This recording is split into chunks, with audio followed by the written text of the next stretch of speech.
Hey guys, this is Grace, and this is Graceful Bricks. So today, this is video number 2.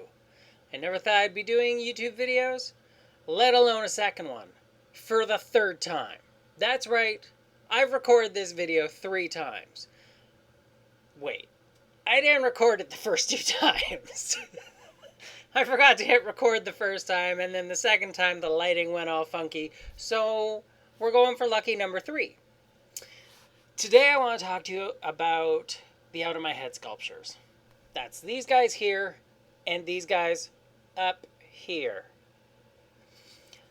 It's a series of sculptures that I created to show what mental health feels like visually. I want people to be able to connect with it without using words, without using language, because words and language can be misconstrued. And my Spanish isn't so good, or my French, or my Arabic, or really any language but English, and English is a very complicated language for foreign speakers, people who are English second language. So I wanted to do something that takes all that away. The beginning of the Out of My Head series actually comes from a pretty dark place in my life. I was struggling a lot with mental health, particularly depression and suicidality. So in an effort to save my own life, I checked myself into the hospital and spent 6 weeks in the psych ward. For those of you that have never visited a psych ward, good. Please don't. It's awful. Most people only spend a few days or maybe a week in a psych ward before either they are feeling better and can take care of themselves, or they're discharged or sent somewhere else. I spent 6 weeks there. 6 weeks is a long time, especially when there's nothing to do. In the psych ward, you take your meds, you eat your food, you sometimes have a group in the morning and a group in the afternoon in which maybe a psychiatrist or a social worker will talk to you about how to manage your emotions, what to do with anxiety, or maybe you'll just talk and share your feelings and your struggles in a group. Fortunately, at the hospital that I was at for 6 weeks, we also had an art therapy group. It only met once a week, but man, that once a week was the best part of the week. Except for seeing my kids. Seeing my kids was the best part of the week. But getting to do art opened something up in me. At that time, I was a professional journalist, and I was struggling to be able to create anything. So to be able to create things with paint and crayons and just sketching it was like being a kid again. I got to create carefree. It was great. It was in that time that I started to sketch the Out of My Head series. Basically, I wanted to show a person and then take the top of their head off and show what was going on inside. And so I started sketching images of people with their brains on fire, people with someone running around with an axe or a chainsaw chopping everything down, people with marbles falling out of their head. You're losing your marbles. So I sketched those, and then I got out of the psych ward, thankfully, and life continued.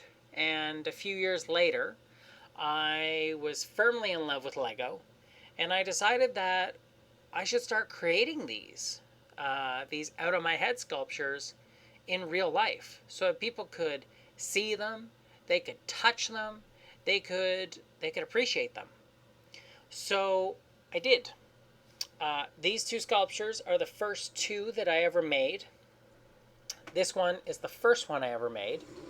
As you can tell, it's got eyes and a mouth. It's got an ear. And on top, is a whole bunch of fire. Just lots of flames going on. So this one is called Brain on Fire.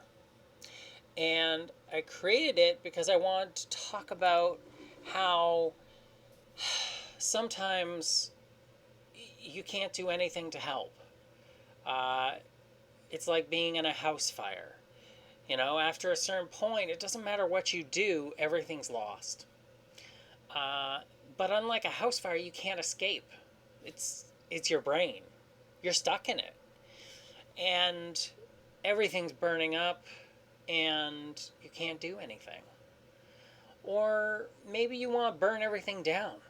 With depression, I often felt that way. Like, let it all go. I'm tired of fighting this. I'm done. And I just wanted to burn it all to the ground. Relationships, jobs, responsibilities, let it go. I'm done. I've had people look at it and say, you know, to them it reminds them of anxiety. You know, one wrong step and you're burnt. One wrong move and everything's going to be on fire and you're going to be in constant damage control mode. Or it reminds them of struggling with anger and how, you get so angry and you want to explode. The nice thing about my sculptures is that there is no right. There is no wrong. Whatever you see in it, perfect. That's exactly what it's supposed to be. However you interpret it, good. That's it. That's the answer. That's what it's about. I created them for one reason, but what you see in them is up to you. My second sculpture, here you can see this person's Sora got pursed lips. Their mouth isn't open, and they're actually winking in one eye, which I thought was kind of an interesting detail to try and figure out. But up top, which you can barely see, you can just see this little person's head poking out of the top, right? You don't really know what's going on until you actually look. And that's when you see that this person is surrounded by sharks. And they're just barely hanging on. They are just on the tiniest little piece of rock, surrounded by these sharks that want to devour them. And for me, I built that one because that's what anxiety felt like. Or that's what my dark thoughts felt like. They felt like sharks that were constantly circling me. They were just waiting to pounce when I got a little bit tired and fell off the rock, or when I got frustrated, or when I slipped, or when a wave came by and knocked me off. They were just hoping to grab me and take me under. And that's what I created for, but I've heard people talk about it as a fear of failure.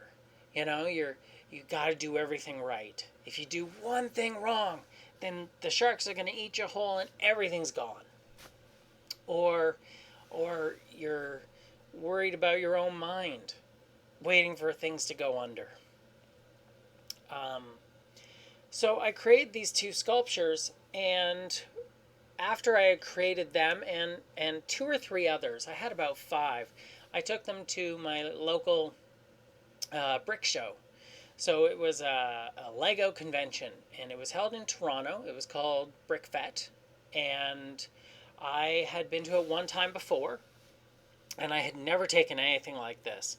So I took 5 of my sculptures, and I set them up and waited to see what people thought.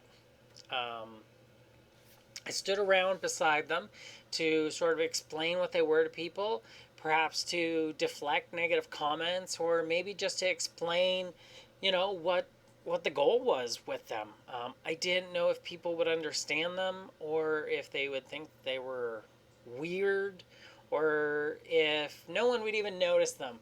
They'd be dazzled by all the spaceships and boats and cities and other amazing things that were at this convention.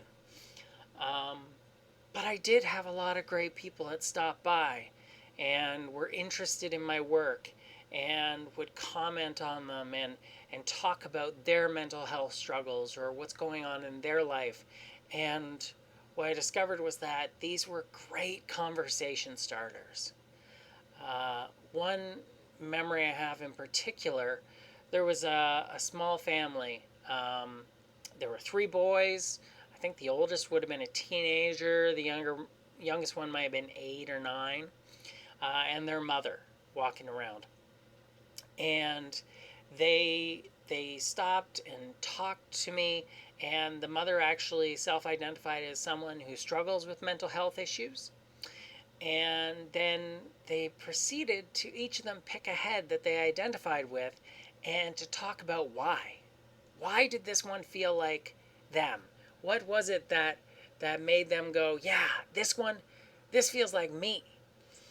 And they spent about 20 minutes with me, which was incredible because there were trains going and there were spaceships flying. There was all this stuff going on that, for sure I thought, 8, 10, 12-year-old boys want to go and explore, but they were standing here and talking about their emotions and their feelings and their mental health with me. And I was dazzled.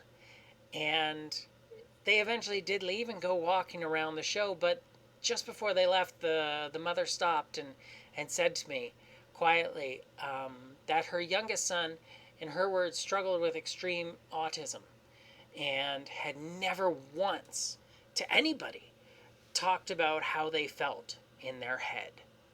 And this was the first time that the mother had been given a glimpse into what her son's life was like every day, all the time.